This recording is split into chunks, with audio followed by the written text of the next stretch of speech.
নতুন ভিডিওতে আপনাদেরকে স্বাগত। আমি এখন আছি রাধা মাধব জিউ টেম্পল তমলুকে। তো এটা কিন্তু একদম তমলুক রাজবাড়ির ঠিক পাশেই। তো চলুন ভেতরে গিয়ে আপনাদেরকে মন্দিরটা দর্শন করে। এই রাজবাড়ি, তমলুক রাজবাড়ি, তার ঠিক পাশ দিয়ে এই যে গেটটা, এর ভেতরেই এই টেম্পল। তো চলুন ভেতরে গিয়ে আপনাদেরকে মন্দিরটা দর্শন করাবো।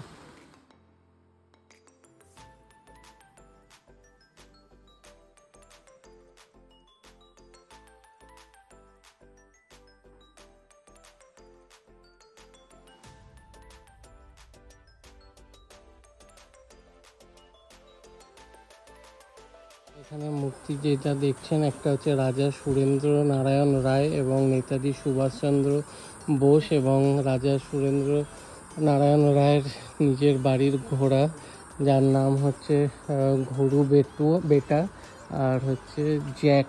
এই দেখুন এখানে তার নাম লেখা রয়েছে।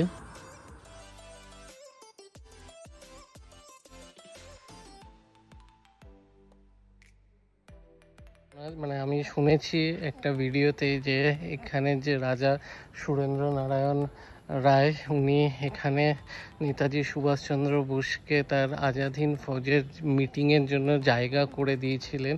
তো এই মন্দিরের, এই রাজবাড়ির এখানে কিন্তু নেতাজি সুভাষচন্দ্র বোস নিজেও এসেছিলেন, এবং এটাকে বলা হয় প্রায় 2500 বছর পুরনো এই মন্দির এবং এই জায়গাটা।